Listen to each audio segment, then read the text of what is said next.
Oh, they have, and it created a very interesting conspiracy theory within the sovereign citizen movement. Meet David Wynn Miller, or as some people refer to him as Volkolin Miller. He's called that because if you asked him what his name was when he was alive, he would tell you it was David-Wynn Miller. Because as he said, without adding the punctuation to his name, then his name would be nothing more than two adjectives and a pronoun. And Miller believed that the only words that had any legal standing whatsoever are nouns. See, Miller claims that he died at the age of 25 because of an inept surgeon removing both kidneys and his adrenal gland. During the autopsy that followed, Miller's heart, which was outside of his body, began to beat, causing him to come back to life. Miller claims that this made him a genius, gave him an IQ of 200, and made his endorphins 6 times that of normal humans, and that he also stopped aging. I don't know about you, but that doesn't look to be 25 years old, which is also interesting because he died in 2019.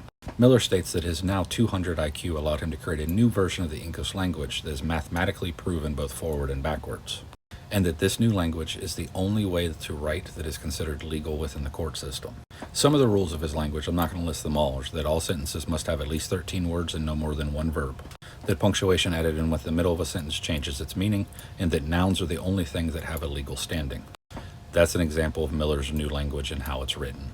He claims that this is the only legal way to write court documents, and that by writing this way it'll remove all language miscommunications ever. Now, the Postal Service comes into this conspiracy theory in an interesting way.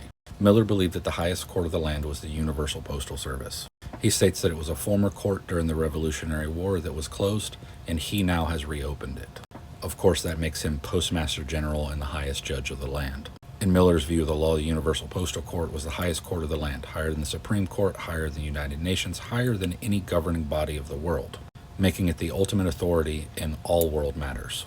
Miller used this court to declare himself King of Hawaii because, as he stated, he turned Hawaii into a verb.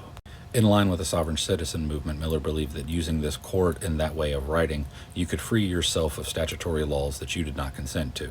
Because as he decreed with his court, a piece of paper is governed differently if it has a stamp attached to it. During his lifetime, Miller attempted to file many judgments under this Universal Postal Court in the millions of dollars against private corporations and government agencies. Unsurprisingly, none of them were successful.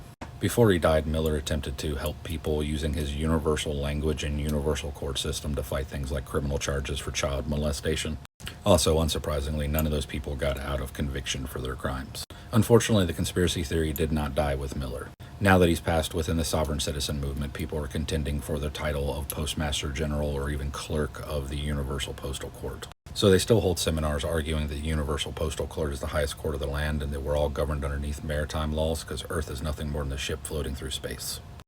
Gotta love conspiracy theorists.